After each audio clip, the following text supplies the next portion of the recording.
You ever get the feeling, he began, voice low and steady, that the ground beneath your life is shifting, but you can't quite see what it's turning into? The old man leaned forward, nudging a log deeper into the fire with a stick. Sparks rose like tiny stars escaping into the night, and for a while, no one spoke. The wind moved softly through the trees, carrying the scent of pine and smoke. A few heads nodded. Someone across the fire pulled their coat tighter. I was asked something like that not long ago, he continued, eyes reflecting the flicker of flame. A young fellow said, "It's like the old way of living isn't working anymore, but the new way hasn't fully formed yet." He thought maybe he was overthinking it. The old man gave a quiet chuckle. He wasn't. He looked around the circle, letting the silence settle. "Truth is," he said, "everyone feels it. Maybe not all at once, maybe not in the same way, but it's there, like a pressure in the air before a storm. You don't see the lightning yet, but you know something's coming." A woman near the fire leaned in. "So what is it?" she asked softly. The old man poked the fire again, watching the embers glow brighter. "It's a crossroads," he said. "Not out there," he gestured vaguely toward the dark woods, "but in here." He tapped his chest. "Every one of us is standing at it, whether we admit it or not." He paused, then went on. "You see, most folks spend their whole lives listening to one voice. The loud one. The one that worries about survival, about danger, about what might go wrong. It's the voice that kept your ancestors alive long enough for you to sit here tonight. It's useful. Necessary, even." He glanced up, meeting a few eyes. "But it's a terrible master." The fire crackled sharply, as if agreeing. "That voice," he continued, "it only knows how to scan for threats. It sees the world through fear, because that's its job. And if you believe that voice is all you are," he shook his head slowly, "well, then the world starts to look like a very dangerous place." A young man frowned. "So, what's the other option?" The old man smiled faintly. "Oh, that's the part most people forget to look for." He leaned back, stretching his legs toward the warmth. "There's another part of you," he said. "Quieter. Doesn't shout. Doesn't panic.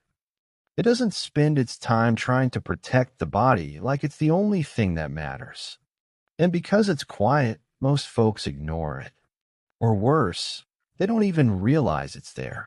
He let that hang in the air. "But every now and then," he added, "you catch a glimpse of it.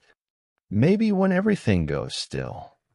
Maybe when you're looking at something so beautiful it stops you in your tracks. Or when someone says something that makes you feel bigger than you thought you were." He glanced knowingly at the group. "And sometimes," he said, tapping the side of his head, "that loud voice scoffs at the idea. Calls it nonsense. Says, 'Don't be ridiculous.'" A few people laughed quietly.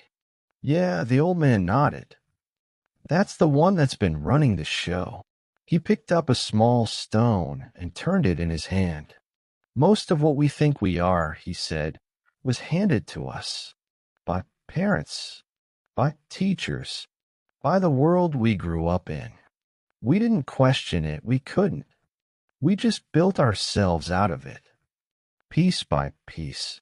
'This is me,' we said." He tossed the stone gently into the fire's edge. "But now," he went on, "something's stirring. And it's asking a dangerous question." He looked around the circle, eyes sharp despite his age. "What if that's not all you are?" No one spoke.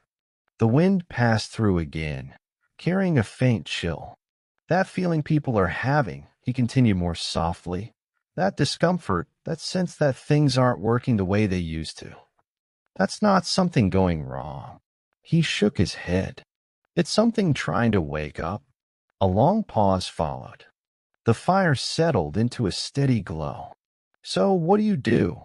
someone finally asked. The old man smiled, as if he'd been waiting for that. "You start paying attention," he said. not just to the noise, but to what's underneath it. You question the things you've always assumed were true. You notice your reactions, your fears, without letting them steer the whole ship. He leaned forward again, voice softer now. And you take care of that quieter part of yourself the same way you take care of your body. You give it time, space, practice. Because if you don't, he shrugged lightly, it gets just as neglected as a body left unwashed and unfed. A few people shifted, absorbing that. There's a bigger picture to all of this, he added, eyes drifting toward the stars. A part of you already understands it, knows that things aren't falling apart the way they seem. But you won't see it if you keep staring through the narrow lens of fear. The fire popped again, sending a brief shower of sparks upward. I learned that the hard way, he said quietly. Took me through a long stretch of darkness before I started to see it. And once I did, he smiled to himself. Well, I realized I wasn't as small as I thought. He looked back at the group, his expression warm. And neither are you. The circle sat in silence, the kind that feels full rather than empty. The old man leaned back, letting the fire speak for a while. Funny thing, he said at last, almost to himself. When something new is trying to grow, it always feels like something old is breaking. He glanced around once more. Doesn't mean you're lost, he said. Might just mean you're finally finding your way. The wind softened. The fire burned low, and no one rushed to speak.